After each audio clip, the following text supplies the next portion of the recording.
Analiżi li saret breqqa kbira minn żewġ ġurnali indipendenti dwar is-salarji tal-membri tal-Kabinett ikkonfermat iswed fuq l-abjad l-allegazzjonijiet folots u l-gideb tad-Deputat Nazzjonalista Jason Azzopardi.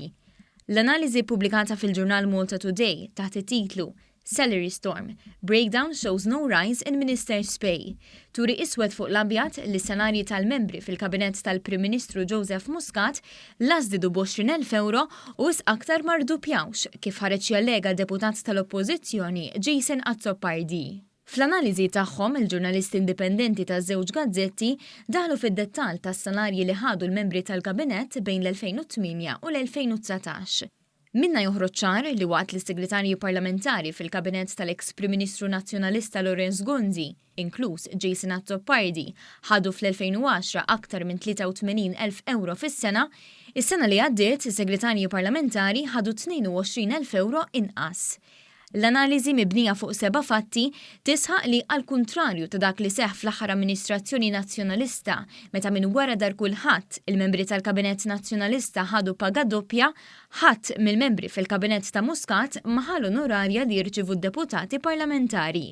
Il-ġurnalisti tal-Malta Today jgħidu li wara l-elezzjoni tal-2013 it-tmexxija ta' Muscat żammet mal-weda tagħha li l-Ministri u s-Segretarji Parlamentari jieħdu biss is-salarju u dan għadu hekk sal-lum. Dan kien imtenni fl-analiżi li għamlet The Times of Malta. Bil-ġurnalisti jistaqsu, do cabinet members still earn an honorarium?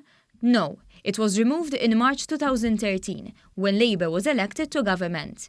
Sansitra mill-analiżi ta' żewġ gazzetti indipendenti joħroġ ukoll li l-benefiċċju li huma intitolati għalih il-membri tal-Kabinett naqas u mhux żdied taħt l-amministrazzjoni ta' Joseph Muscat. Fil-fatt jgħidu li dan il-benefiċċju ħadaq għall-isfel meta l-amministrazzjoni ta' Muscat ħadet it-tmexxija tal-pajjiż. Jinnutaw li dan il-benefiċċju naqas biktar minn 2,800 € fis-sena.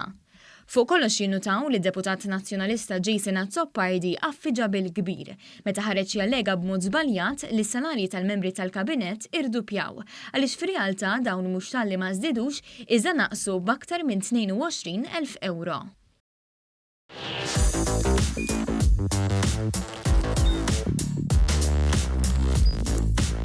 Idħol fuq one.com.mt u hemmhekk tista' tara l-programmi kollha li jxandru fuq One permezz ta' One Play.